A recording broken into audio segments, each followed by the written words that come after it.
Welcome to Lady Killers with me, Lucy Worsley, from BBC Radio 4.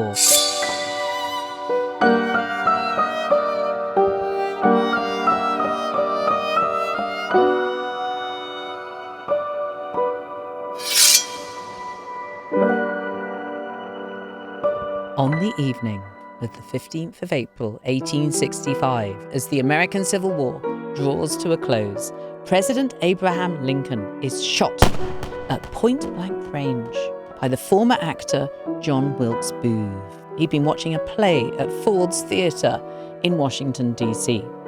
This assassination leaves the nation stunned and horrified. It seems as if the whole world has lost a dear personal friend. Strong men weep in the streets. The grief is unbounded. Our lamentation will last for generations. So how come a 42-year-old woman called Mary Surratt, a mother, widow, and deeply pious Catholic, ends up being arrested for the crime committed by John Wilkes Booth? She didn't pull the trigger, but she faces a possible death sentence. Mrs. Surratt, when did you last see John Wilkes Booth? I saw him at 2 o'clock this afternoon. When did you see your son John last? And where is he? I've not seen my son for 2 weeks. I think he's in Canada. This is Lady Killers, where we re-examine the cases of murderesses from the past. This time, I'm exploring the story of Mary Surratt and her role in the conspiracy to assassinate Abraham Lincoln. Let's find out what her story can tell us about the lives of women at the close of the American Civil War. And let's explore what happens when women step outside the domestic sphere and dare to get involved in protest and politics. Mary Surratt is brought up in a modest farming family in Maryland, a few miles from Washington, D.C. She's a fervent convert to Catholicism. Unfortunately, she makes a really terrible marriage to a dreadful alcoholic. When he dies, Mary's still in her 30s and she has a mountain of debt. But she's smart and pretty entrepreneurial. She arranges mortgages. She leases out the tavern in Maryland that she used to run with her husband. And she goes with her 2 children to DC, where she sets up a boarding house. All very admirable. But Mary Surratt is a slaveholder. She owns 8 adults and an unknown number of children on her Maryland farm. To help me explore Mary Surratt's part in Lincoln's assassination, I'm joined by a very special guest, Evy Poumpouras, former NYPD officer, criminal investigator, interrogator, and a special agent with the Secret Service, where she protected no fewer than 5 US presidents. Evy, welcome to Lady Killers. Thank you so much for having me here. I'm very excited to talk to you. I want to know what it takes to be a Secret Service agent. I mean, do you have to literally take a bullet? Yes, you do have to take a bullet. It's part of the training. And when they put you through training, they actually put you in scenarios where you actually physically practice taking a bullet to actually make sure the bullet doesn't miss you and hit the person you're protecting. That is absolutely amazing. Evy, if you were escorting a president to the theatre today, what would that involve? Now, you have 2 teams. You have the team that's physically with him as he moves, present moment. It's called a shift team. They're the ones that you see in the photos coming off the plane, walking next to him. The other element is called the advance team.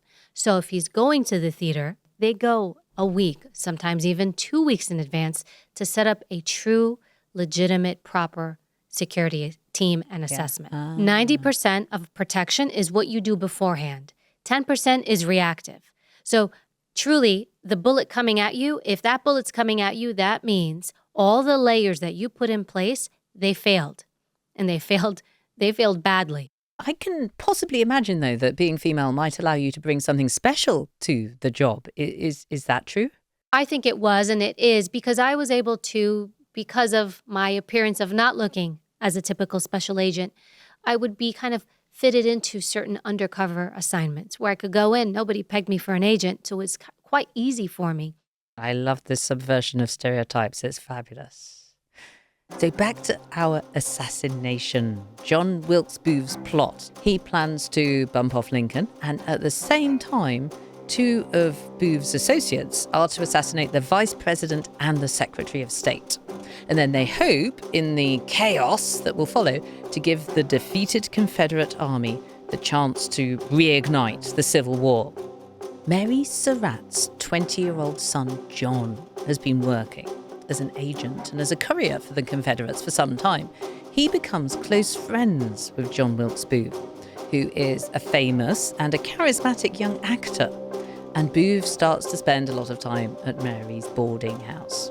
Mary clearly knows that something's afoot, though, because she says something that sticks in the mind of one of her boarders.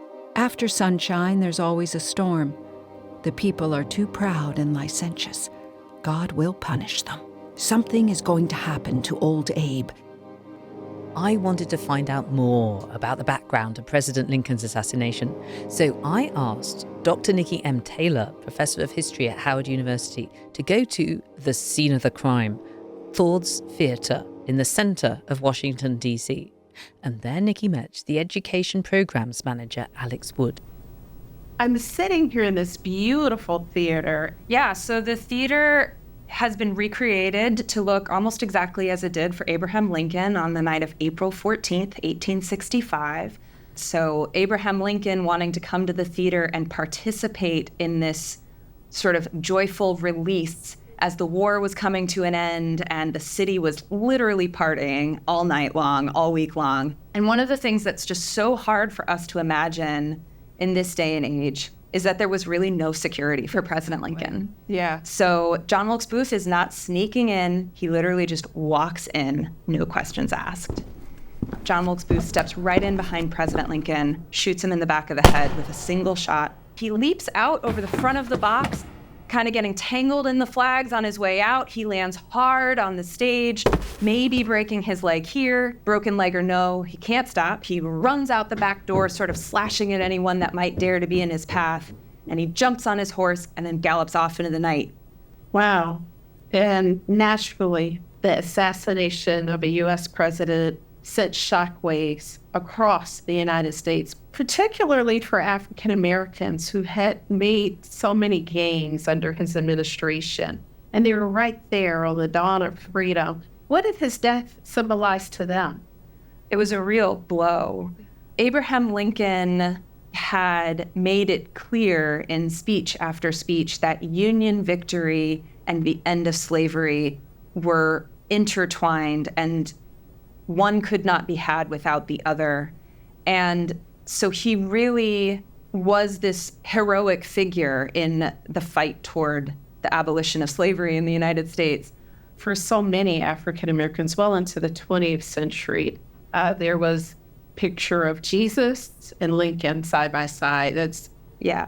This was the tail end of the Civil War. 11 southern states formed the Confederate States of America. They went to war against the U.S. government over the issue of slavery. But basically, by 1865, the thread of the Confederacy had kind of been undone. But there were at least two people, Alex, that were not as excited about the celebrations in this area.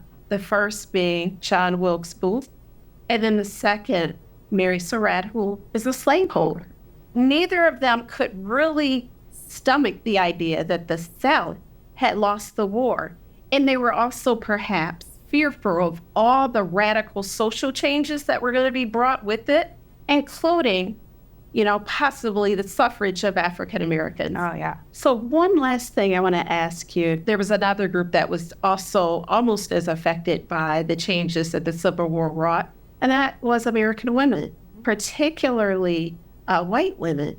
And we see that the Civil War, even through the lens of the life of somebody like Mary Surratt, the Civil War afforded them opportunities that they had never had before. Mm-hmm. They moved from the domestic sphere and were thrust into the public sphere. They were becoming more and more vocal. Yeah, so I think when all the men went off to war, that left work to be done, that women had the opportunity to step in and fill. And that empowered women who chose to take advantage of that situation.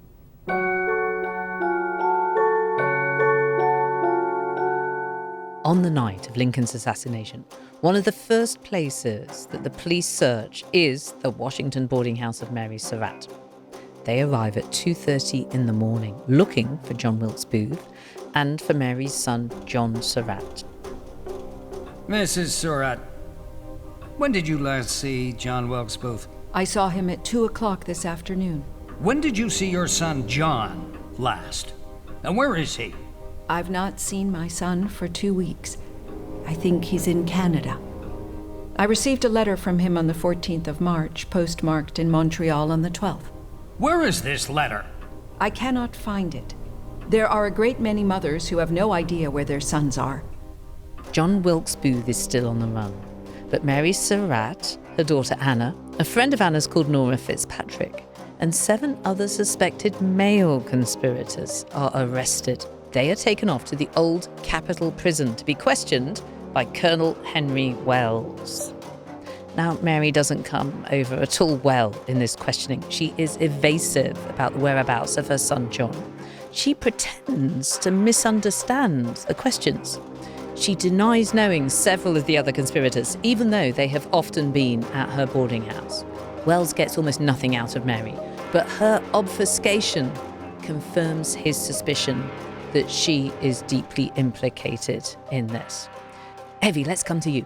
If Mary Surratt were in front of you in this situation in the interrogation room, how would you proceed? Well, it's interesting because as I'm listening to this, what Mary Surratt is doing is lying in the way that most people lie. And most people lie through omission. I don't know, I don't recall, I don't remember. So right away, your red flags go up. I am focused on getting her to a place and where she feels comfortable and relaxed, where she can speak. I can imagine in Mary Surratt's situation that pressure was on. You know, the president is dead. Results are going to be wanted. You can't get quick results. If you want results, you need to slow down. You don't go in for the kill. You want to start at the periphery, the outside. Tell me about this relationship. How long have you been here? What's going on here?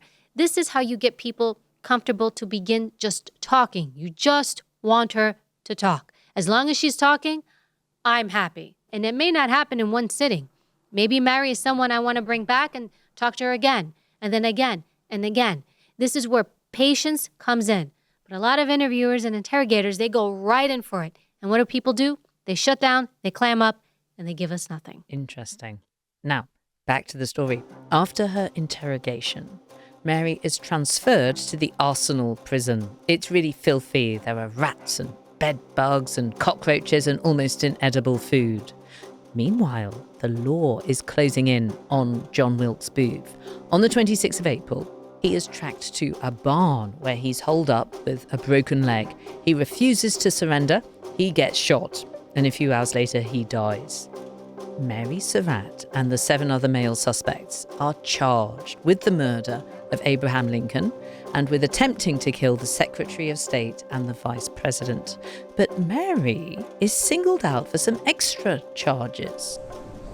In further prosecution of said conspiracy, Mary E. Surratt at Washington City did receive, entertain, harbor, and conceal, aid and assist John Wilkes Booth and his Confederates. All 8 of the accused plead not guilty. Now, very controversially, Mary and her co-conspirators are tried by a military tribunal. That's a board of military officers, rather than a civilian judge and jury. Military tribunals usually only try members of the armed forces, but the government thinks that Lincoln's assassination is an act of war to advance the Confederate cause. Mary's daughter Anna and Anna's friend Nora are released from prison, but not before Nora confesses to the interrogators that yes, John Wilkes Booth and several other of the conspirators had indeed been frequent visitors to Mary's boarding house. But the most crucial evidence against her comes from the tenant of her tavern in Maryland.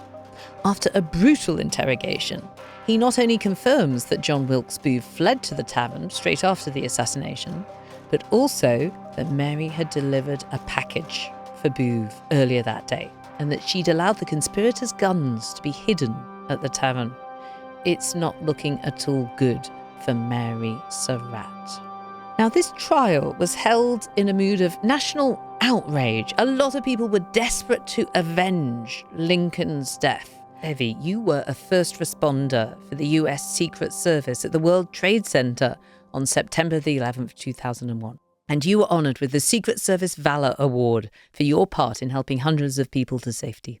Do you recognise that mood of vengeance that we get after Lincoln's assassination? How did people feel after 9/11? After September 11th, a lot of people were very angry. And people want immediate vengeance. That's correct. You have to be careful with something like that because you don't want vengeance. You want justice. Those are not the same things. Because when you are focused on vengeance, you're going to make mistakes. So you have to be very careful. If my focus is Mary's a conspirator, I'm not coming into the investigation objectively. I'm coming in saying, I know you already did it. You are already guilty in my mind. And that is very, very dangerous because it means that I am only going to focus and pay attention to the things that make you appear guilty to me. Now, Evy, I am interested in the sort of gendered language that was used at Mary Surratt's trial. Listen to this. She was portrayed by the tribunal as the nurturer of the plot.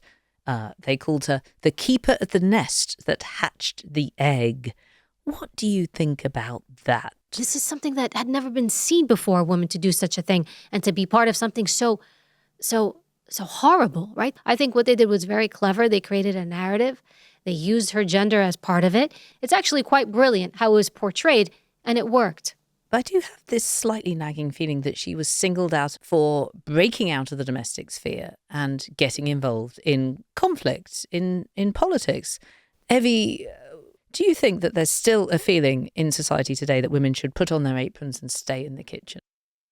It depends. The career that I went into, for example, it definitely ruffled quite a few feathers. I think maybe in some ways people looked at me a little bit crazy.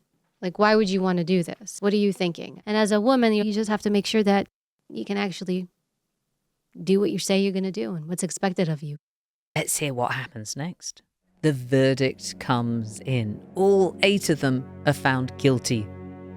There were 4 prison sentences and 4 death sentences handed out.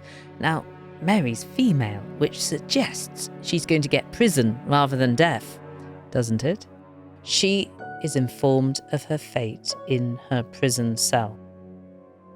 The Commission sentences Mary E. Surratt to be hanged by the neck until she be dead.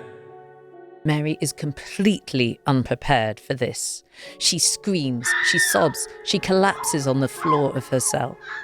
Throughout the night, Mary's lawyers and her daughter Anna desperately pursue every legal avenue to try to get her sentence commuted, delayed, appealed on the basis of Mary's age and gender. Anna pleads for an audience with President Johnson, but it's in vain. He orders that the executions go ahead the following day, the 7th of July, 1865. It's an unbearably hot, humid day in Washington, D.C. The 4 condemned prisoners have to listen to the scaffold being built and the drop tested. But even the hangman thinks that a last-minute reprieve must be on its way. With this in mind, he delays proceedings for 4 hours.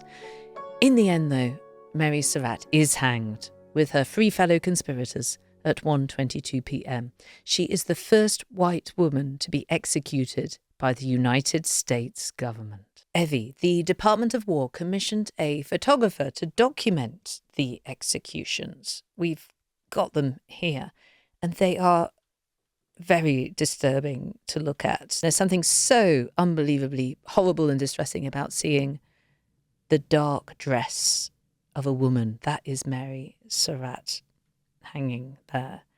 And it seems to me that this was done so that people will be able to witness her punishment, if you like. But it also seems to me that this backfired as a tactic. There was revulsion. The public mood changed towards Mary Surratt? For many people, she became a martyr.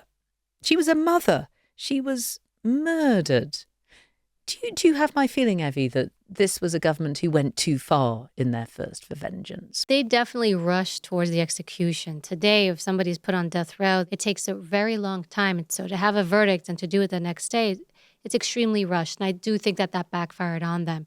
I think if they had taken their time to verify certain things and to show people that, hey, we really looked at this, we exhausted this, this is someone who did conspire, we know this for sure to be true, and their haste and their rush, and it came off as, bringing that word back again, vengeance rather than justice. Interesting. Now, I am keen to explore the legacy of Mary Surratt's crime. So I asked Nikki Taylor to go to the Surratt Tavern in Maryland, about 20 miles from Washington, D.C. It's the place where John Wilkes Booth came to pick up supplies after shooting the president, and it's now a museum run by the Maryland National Capital Park and Planning Commission. Nikki's latest book is about the lethal resistance of enslaved women, so she was particularly keen to find out about the enslaved people held by Mary Surratt. I'm here with Veronica Gallardo, the director of the Surratt House Museum, and also with Logan Wills Elizondo, who's one of the museum interpreters. So let me describe the house. It's a 2-story farmhouse. And what really struck me is that there are 10 rooms, which means it says a lot about the wealth of this family at the time that they built it. Veronica, this museum has focused on the history of Mary Surratt, including the role of the place in the conspiracy for the assassination of Abraham Lincoln. But with your leadership, it started to take on a new focus. So today, we are addressing the previous racist interpretation of the house. We will utilize this site and its resources for a more honest interpretation of the legacy of the American Civil War and how it still impacts us today. Specifically regarding the history of enslavement, the Surratts enslaved at least 8 individuals here, about 15 over the course of their lives. And as a historian of African American history, of course, I'm intrigued with your new focus on this. And it's just shocking that that's part of her legacy. A lot of her wealth was also tied to the enslaved people she owned, right? We do know that the Surratts did rent. Also, they were enslaved people that were rented to them. Rachel Hawkins, she was the enslaved chef. She would have been rented here for a period of about 6 years before emancipation. She would have been doing most of the cooking and cleaning for not just the family, but anybody else in this place, people eating in the tavern, sleeping in boarding rooms. I would have been doing quite a lot of very difficult work along with a couple of the other enslaved women here. So I'm really interested in the repercussions of Abraham Lincoln's assassination, especially for African Americans. As you both know, too many people in Maryland and beyond were unwilling to imagine an America that fully integrated African Americans.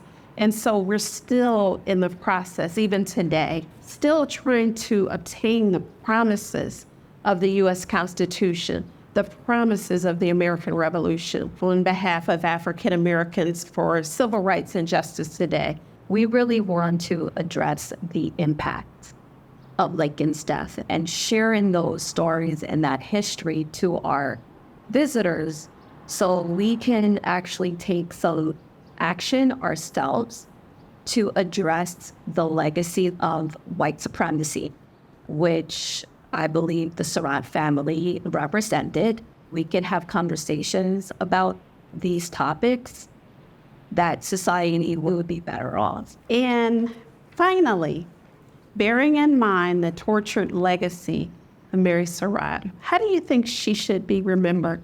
She should be remembered for who and what she was: an enslaver, a Confederate sympathizer, and a traitor. But her memory shouldn't be the only one, nor is the most important one at this museum. That is very powerful, very powerful. That really gives a sense of the the scale of the consequences of what Mary Surratt did in killing Lincoln. Evy, what do you take from the story of Mary Surratt? I was amazed. Don't stereotype people because you don't know what somebody is capable of. I've just been thinking what I've learned from you today. You've talked a lot about not using stereotypes and not making assumptions. You've completely made me question some of my own assumptions today. To me, there's something pleasingly countercultural about Mary Surratt's venturing into a man's world and undermining the domestic image of Victorian womanhood. And I suspect that really got under the skin of her prosecutors. Mary Surratt's case has a chilling resonance today, I think, because it reminds us of the all-too-present danger of political violence in a deeply divided American nation. I can't feel much sympathy for Mary. She was a slaveholder, and her death really stems from her refusal to accept the ending of slavery. And Lincoln's assassination has had this awful legacy for African Americans, for whom it swept away hopes of freedom and equality. And that's something that still echoes today.